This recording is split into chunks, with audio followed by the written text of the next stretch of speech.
भारत माता की वंदे वंदे। डॉक्टर अण्णाभाऊ साठे यांचा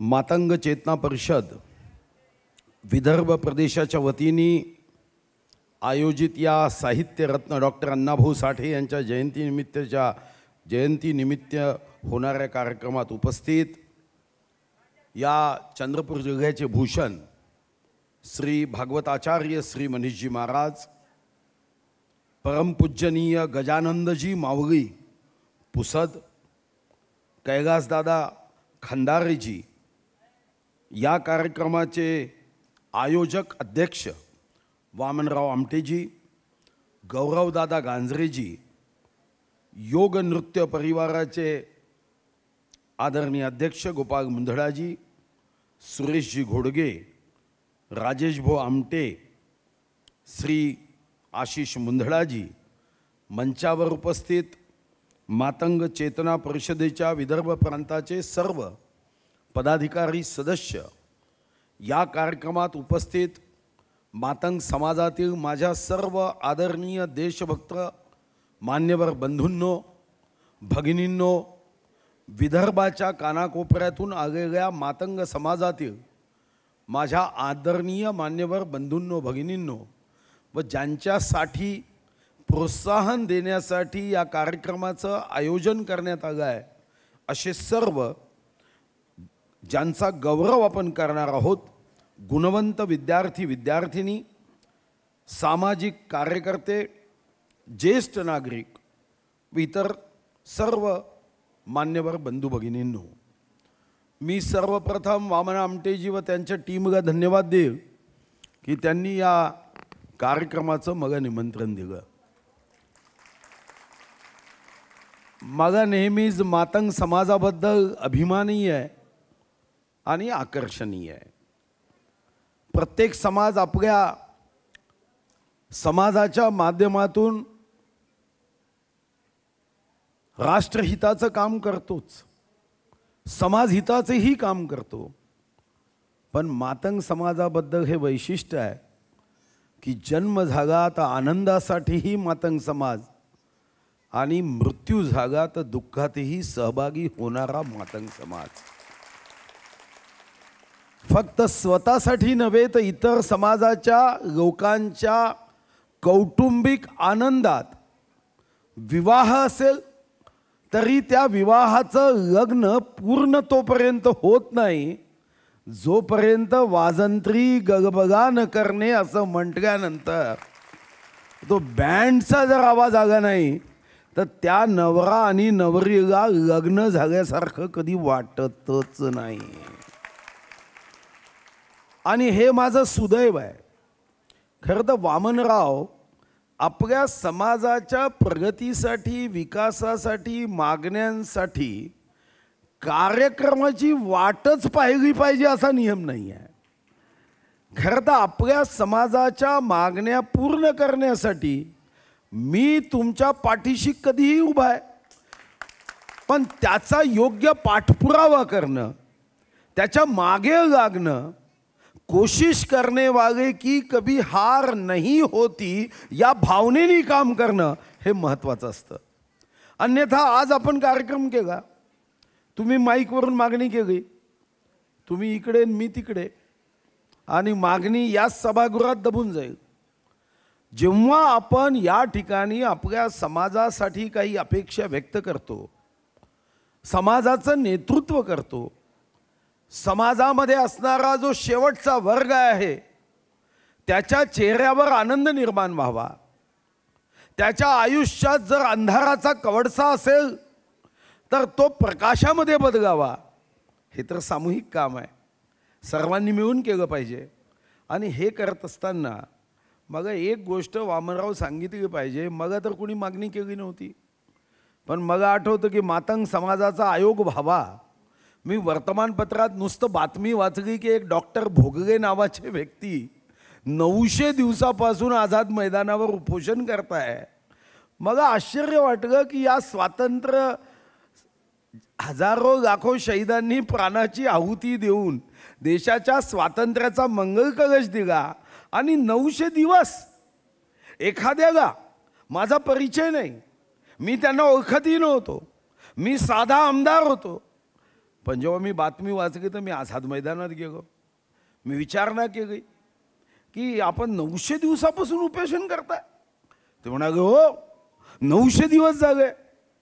आणि मग अजून आश्चर्याचा झटका बसला की ते 900 दिवसापासून उपोषण करताय आणि सामाजिक न्याय मंत्री मातंग समाजाचेच होते, जयंतराव वावगे. मग दुसरा झटका बसला की एक मातंग समाजाचा कोणीतरी पदाधिकारी 900 दिवस उपोषण कशाला करतोय?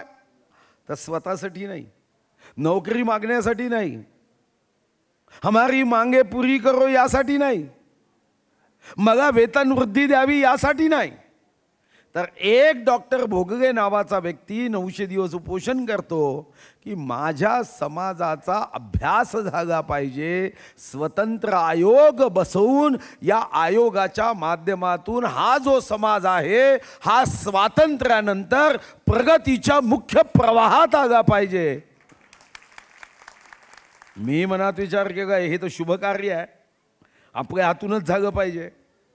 तिथूनच मी अर्धा तास चर्चा टाकायला लावली, अर्धा तास चर्चा विधिमंडळात सादर केली आणि मी अर्धा तास चर्चा मातंग समाजाचा जो भाव होता तो भाव तिथं व्यक्त केला. आणि मला अजूनही आठवतं, कदाचित विधानसभेच्या रेकॉर्डमध्ये ते सापडेलही, मी जेव्हा मातंग समाजाचे सुखदुःख तिथं चर्चेतून उपस्थित केले, उत्तरामध्ये जयंतराव वावगेंनी मान्यता दिली की आम्ही आता आयोग तर बसवतो, या आयोगाला 10 कोटी रुपयाचा निधी हवा होता अभ्यास करण्यासाठी, तोही देईल हेही सांगितलं. पण शेवटी एक त्यांचं वाक्य होतं, जे वाक्य मी आयुष्यभर विसरू शकणार नाही. ते मला म्हणाले की सुधीर मुनगंटीवारजी, तुम्ही एवढा विषय पोट तिडकीनी मांडला, तुम्ही काय मातंग समाजाचे आहात का? एवढी माहिती कशी तुम्हाला आहे? हे आजही विधानसभेच्या रेकॉर्डमध्ये आहे. मी सांगितलं की मी मातंग समाजाचा नसेल, पण ज्या समाजाने माझ्या जन्माच्या वेळी आनंद निर्माण केला, ज्या समाजाने माझ्या विवाहाच्या वेळी वाजंत्री गलबगा न करणे असं सांगून जेव्हा तिथं बँड वाजवला, त्यांच्या आनंदासाठी मी अर्धा तास चर्चा उपस्थित करणं हे माझ्यासाठी कर्तव्य आहे, अभिमानाची बाब आहे. मला आठवते की 1 ऑगस्ट, तुमच्यापैकी किती लोकांना माहिती आहे मला माहीत नाही, 1 ऑगस्ट 2019ला मातंग समाजाच्या वतीने शताब्दी महोत्सवाच्या जयंतीचं आयोजन केलं गेलं. आणि तेव्हा माझ्या मनात सहज विचार आला, पिंपरी चिंचवडचे एक मातंग समाजाचे नेते, त्यांनी मला फोन केला की तुम्ही येणार का? म्हटलं मी नक्की येईल, तुम्ही निमंत्रण दिलं तर का नाही येणार? मगाही अण्णाभाऊ साठेंच्या संदर्भामध्ये अभिमान आहे जसं तुम्हाला आहे. आणि अण्णाभाऊ साठे किंवा त्यांचे विचार म्हणजे फक्त तुमच्या समाजाच्या तिजोरीत बंद करण्याचा विचार नाही आहे. हे सर्व समाजाने हा विचार घेतला पाहिजे की जे अण्णाभाऊ साठे म्हणायचे की पृथ्वी ही शेषनागाच्या डोक्यावर नाही, ती परिश्रम करणाऱ्याच्या मुठीवर उभी आहे, कामगाराच्या मुठीवर उभी आहे. अतिशय कष्टदायक जीवन ते जगलेत, अतिशय कष्टदायक जीवन जगले. म्हणजे मी येईल, पण मी रिकाम्या हाताने कसा येईल? आणि त्या दिवशी मी एक रेकॉर्ड त्या दिवशी मोडला. तेव्हा सुदैवाने माझे अतिशय जवळचे मित्र श्री संजय धोत्रे हे पोस्ट विभागाचे मंत्री होते. माझे अतिशय जवळचे मित्र, त्यांची आता बिचाराची तब्येत चांगली नाही आहे, त्यांची तब्येत खूप खराब आहे. मी संजय धोत्रेंना सांगितलं की तुमच्या आयुष्यातलं एक महत्त्वाचं काम देतो आहे. ते म्हणाले काय? म्हणजे हे शताब्दी महोत्सव आहे आणि अण्णाभाऊंवर एक पोस्ट तिकीटचं विमोचन आपल्याला करायचं आहे. ते म्हणाले भाऊ, आजपासून 1 ऑगस्टला फक्त 12 दिवस आहे. म्हणजे आपण विदर्भाचे असं मागे बघून होता येणार नाही, कारणं सांगून होणार नाही. 12 दिवसामध्ये जर आपण पोस्ट तिकीट काढली तरच आपण सांगू शकतो की आम्ही या विदर्भाच्या वाघाच्या भूमीत आहोत. त्यांनीही माझं आवाहन मानलं आणि बरोबर 12 दिवसांनी हा पोस्ट विभागाचा स्वातंत्र्यानंतरचा रेकॉर्ड होता की 12 दिवसात आजपर्यंत या संदर्भामध्ये 12 दिवसात देशात पोस्ट तिकीटचं विमोचन होणारी पहिली तिकीट जर कोणती असेल तर ती शाहीर अण्णाभाऊ साठेंची आहे. आणि आता तो रेकॉर्ड मी आत्ता परवा मोडगा 6 जूनला जेव्हा छत्रपती शिवाजी महाराजांच्या राज्याभिषेकाची तिकीट काढायची होती तेव्हा सुदैवानी पोस्ट जनरल महाराष्ट्राच्या होत्या. चंद्रपूरमध्ये मधुकर पांडे नावाचे SP होते. त्यांच्या पत्नी स्वाती पांडे या पोस्ट जनरल झाल्या. मी त्यांना फोन केला, म्हणजे छत्रपती शिवाजी महाराज के राज्याभिषेक की पोस्ट टिकट निकालनी है. ते म्हणाले भैया इतने दी कम दिन में होती क्या. अरे बघा छत्रपति शिवाजी महाराज है, उसके लिए ज़्यादा दिन लगेंगे तो छत्रपति शिवाजी महाराज के हम वारसा कैसे बता सकते हैं. ही दुसरी तिकीट होती जी मी 6 दिवसामध्ये छत्रपतीच्या राज्याभिषेकाची तिकीट काढली. आज या ठिकाणी वामनराव तुम्ही मागण्या केल्या, मी तुम्हाला एक गोष्टीचा विश्वास देतो की महाराष्ट्रात असणारं एकनाथ शिंदेजींचं सरकार, देवेंद्रजीचं आणि अजितदादांचं सरकार हे शेवटच्या व्यक्तीच्या कल्याणासाठी काम करण्यासाठी तत्पर आहे आणि मनापासून आमची इच्छाही आहे. आणि ही इच्छा पण तेव्हाच पूर्ण होईल जेव्हा आपल्या समाजामध्ये जे ग्रॅज्युएट आहे, जे 10वी पास आहे, स्वतःसाठी तर सर्वच प्राणी जगतात, पण स्वतःसोबत जे समाजासाठी जगतात त्यालाच आपण मनुष्य प्राणी म्हणतो. बाकी सर्व प्राण्यांना भय, भूक आणि मैथून आहे. एक मनुष्य प्राणी आहे कि ज्याला ईश्वराने एक देणगी दिली है. जीना उसका जीना है जो औरों के लिए जीता है. सूरज ना बन पाए तो दीपक बन के जगता चल.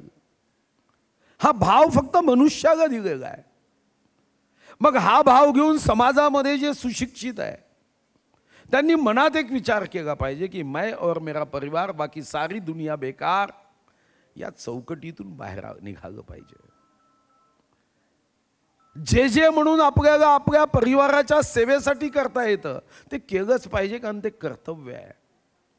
स्वतः कमवणं, स्वतःसाठी खर्च करणं ही तर प्रकृती आहे. स्वतः काही न कमवता दुसऱ्याचे पैसे ओढून घेणं ही विकृती आहे. पण स्वतः कमवताना स्वतःसोबत दुसऱ्याचा विचार करणं हीच तर आपली भारतीय संस्कृती आहे. आपला समाज पुढे जावा असं वाटत असेल तर दोनच गोष्टी कराव्या लागतात. एक की समाज कसा मोठा होईल, जेव्हा तुम्ही मोठे व्हाल. देश कधी मोठा होईल, जेव्हा या देशाचा प्रत्येक व्यक्ती मोठा होईल.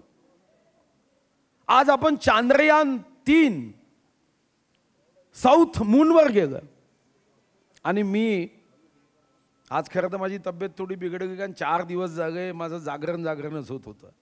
पण या जागरणामध्ये अजून एक कारण होतं, ते म्हणजे मगा चांद्रयान गेलं त्याचा तर तुम्हाला मगा सर्वांना अभिमान आहे. पण चांद्रयान 3 अशा भागात उतरलं की ज्या भागात आजपर्यंत चीन, रशिया आणि अमेरिका पोहोचू शकलं नाही. पण तिथंच आपला अभिमान थांबत नाही. त्याच्या पुढचा अभिमान काय, जेव्हा चीनच्या राष्ट्रीय म्हणजे सरकारी वर्तमानपत्रांनी ही बातमी दिली की भारतीय चंद्रयान तर गेलंच, भारतीय चांद्रयान 3 गेलं, पण आता पृथ्वीचा विचार करत जो आमचा अगोदरपासून आहे, इथं मनीष महाराज आहे, इथं गजानंदजी महाराज आहे, आमचा विचार हा नेहमीच वसुधैव कुटुंबकमचा राहिला. आणि हा वसुधैव कुटुंबकमचा जो विचार आहे, चीनने अपेक्षा व्यक्त केली की दक्षिण चंद्रावर, साऊथ मूनवर जो काही या चांद्रयान-3च्या माध्यमातून अभ्यास होईल तो आम्ही सर्वांनी एकत्रित शेअर केला पाहिजे. जेव्हा ऐकतो आपण ही बातमी, जेव्हा ऐकतो त्यांच्या टीव्हीच्या बातम्या, तेव्हा आनंद होतो. पाकिस्तानमध्ये जर कधी पाकिस्तानचे व्हिडिओ ऐका, अभिमान वाटेल. आज पाकिस्तानचा तरुण तरुणी, पाकिस्तानचे विचारवंत एकच भूमिका मांडताय की भारत कितना आगे चले गया, भारत 5वी आर्थिक शक्ती बन गया. मी त्याच्यावर आता विस्तृत बोलणार नाही, पण त्यांचं आपलं चांद्रयान गेल्यानंतर पाकिस्तानमध्ये भारताचं कौतुक करण्याची जी चढाओढ सुरू झाली, अभिमान वाटतो.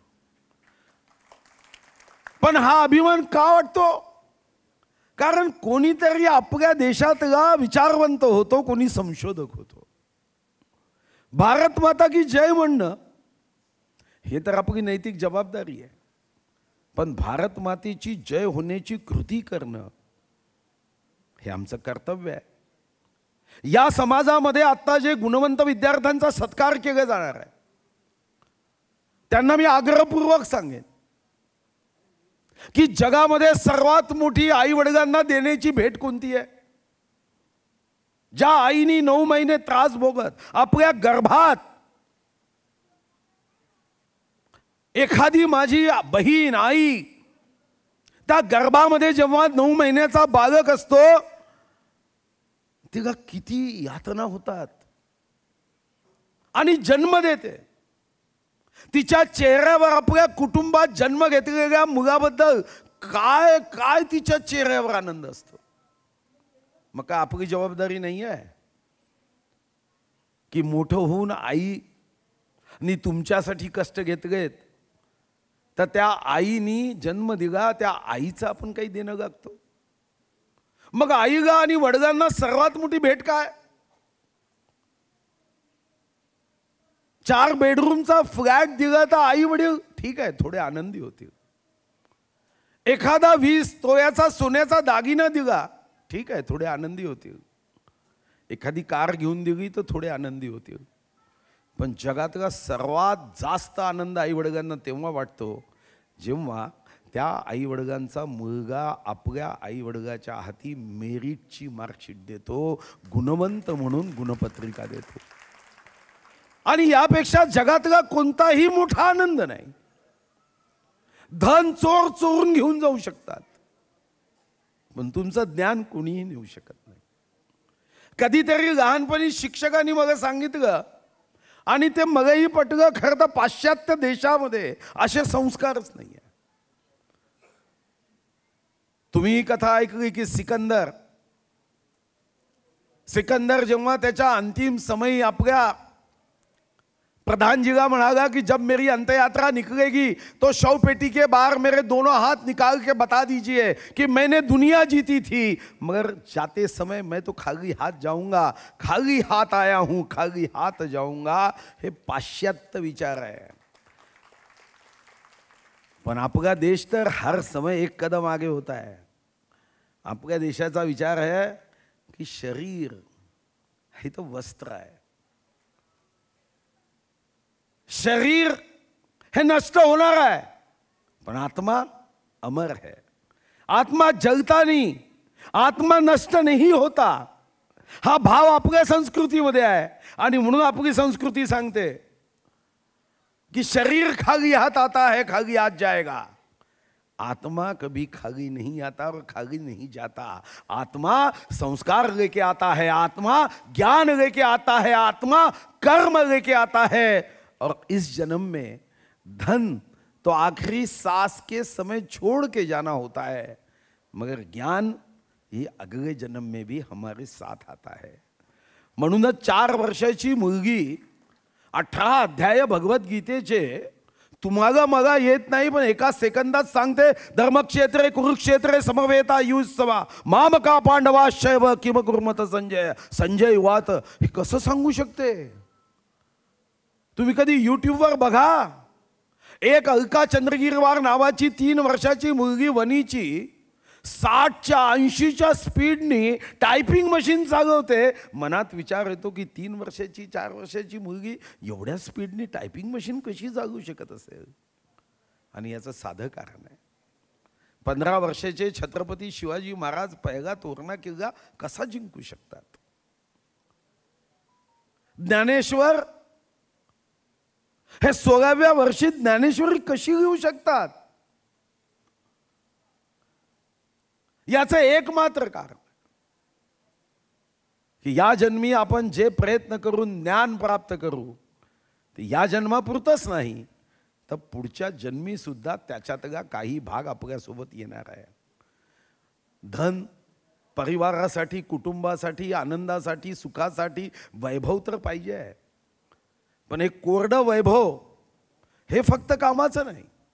आणि म्हणून या ठिकाणी ज्या विद्यार्थ्यांचा सत्कार समाजाच्या वतीने केला जातोय, प्रोत्साहन देण्यासाठी केला जातोय, तर समाजाला सुद्धा आज तुम्ही आश्वस्त केलं पाहिजे की मी आज जेवढे गुण प्राप्त केले त्यापेक्षा जास्त गुण प्राप्त करून एक आदर्श नागरिक घडेन. एक आदर्श नागरिक घडवण्यासाठी जी जी कष्ट, परिश्रम, मेहनत करावी लागेल ती मी मेहनत करेल, हा भावही या माध्यमातून असला पाहिजे. वामनरावजी, आपण काही मागण्या केल्या, चिंता करू नका. ज्या ज्या मागण्या आपल्याला या ठिकाणी सोडवता येईल, मग यामध्ये भारतरत्न देण्यात यावं. निश्चितपणे उद्या मी माननीय पंतप्रधान महोदयांना तुमचा आशय, तुमचा भाव, तुमची इच्छा, तुमची मागणी उद्याच मी पत्रांनी पाठवतो. उद्याच तुम्हाला कॉपी देतो. मातंग समाजाचा प्रत्येक बँड कलावंताच्या व्यक्तिगत मृत्यूमध्ये मदत करावी मी माहिती घेतो. फक्त एक तुमची मागणी काही मला पटत नाही आणि मी ती मागणी त्याला मात्र माझा पाठिंबा नाही. ती म्हणजे 5 एकर शेती द्यावी. ज्याच्याकडे 5-5 एकर 10-10 एकर शेती आहे तोच बिचारा आत्महत्या करत आहे. आता यांना शेती देऊन यांना कशाला कष्टाचे दिवस द्यायचे आहे. शेती हा मजबूतीचा व्यवसाय अजून व्हायचा आहे, हा मजबुरीचा व्यवसाय आहे. आणि म्हणून शेतीच्या ऐवजी मी तुम्हाला सुचवतो की स्किल डेव्हलपमेंटसाठी राज्य सरकार, केंद्र सरकारच्या योजना आहे. सहकारी तत्वावर अनेक योजना आहेत. त्यामध्ये मातंग समाजाला मोठ्या प्रमाणावर अनुदान सुद्धा आहे. तुम्ही चांगले तरुण निवडा. या तरुणांना एकत्र घेऊन समाजाच्या प्रगतीमध्ये निस्वार्थ भावनेने या सहकारी संस्थेच्या माध्यमातून समाजाला एकत्र करून जर पुढे नेलं तर शेती करून चिंतेत राहण्याच्या ऐवजी तुम्ही चिंतामुक्त समाजाकडे वाटचाल करू शकता. आणि यासाठी जेव्हा केव्हा माझी मदत लागेल तेव्हा मीही तुमच्या पाठीशी उभा राहील आणि सरकारही तुमच्या सहकारी संस्थेसाठी उभं राहील. तुमच्या घराच्या बाबतीमध्ये खरं तर रमाई आवास योजनेमध्ये तुम्हीही येता. कोणीतरी पुढाकार घ्या. आपल्या जिल्ह्यामध्ये सर्वात जास्त रमाई आवास योजनेची घरं मी दिली आहे. मी आत्ता माझ्याकडे शिल्लक आहेत घरं, पण शेवटी मी व्यस्त आहे, माझ्या मागे दिवसभर काम असतात. तुम्ही रमाई आवास योजनेमध्ये काय करता येईल याचा विचार करा. तुम्ही सांगितलं की मी सांस्कृतिक मंत्री आहे. बँड वाजवणारे जे कलावंत आहे या कलावंतांना काही मानधन योजना आहे का? तर मानधन योजना तर आहे, पण त्याचा अर्ज करावा लागतो. शेवटी नदी आपल्या घराच्या बाजूनी असली तरी तहान थोडी भागते, त्याच्यासाठी जास्त बुडवावा लागतो ना. मग यासाठी सुद्धा योजना अनेक आहेत. आज जसा कार्यक्रम घेतला तसं काही तरुण 25-50 एकत्र या. या तरुणांना एकत्र येऊन योजना सांगा आणि मग एका तरुणाने आपल्या समाजातील 10 तरुण तरुणींचा विकास करण्याची शपथ घ्या, संकल्प करा. मी तुम्हाला विश्वास सांगतो की मग एक अकेला थक जाएगा साथी हात बढ़ाना. जेव्हा सर्वजण एकत्र याल तेव्हा मी तुम्हाला विश्वासाने सांगतो की आज या कार्यक्रमाची जी तुम्ही संकल्प किंवा प्रस्तावना मांडली ती प्रस्तावना यशस्वी होईल. अन्यथा कार्यक्रमात मला निमंत्रण दिलं, मी तुमचं ऐकून घेतलं, तुम्ही माईकच्या समोर काही मुद्दे मांडले आणि पुढच्या वर्षभरात मग पुन्हा 1 ऑगस्ट का भेटगो तर काम पूर्ण होत नाही. त्यासाठी एकच भाव गागतो की जितेंगे हम, आणि विजयासाठी मेहनत करावी लागते. गैरों से डरकर कभी नौका पार नहीं होती, कोशिश करने वाले की कभी हार नहीं होती. प्रयत्न करा. मी विश्वास देतो की या प्रयत्नाच्या पाठीशी मीच नव्हे, शाहीर अण्णाभाऊ साठे हे ज्या स्वर्गात असतील तिथूनही तुम्हाला आशीर्वाद दिल्याशिवाय राहणार नाही. ते आशीर्वाद यशासाठी देतील, पण त्यासाठी तुम्हाला एक पाऊल पुढे जावं लागेल. आणि जब तुम एक कदम आगे बढ़ोगे, मैं विश्वास से बताता सरकार 10 कदम तुम्हारे साथ आगे आएगी. खूब खूब धन्यवाद.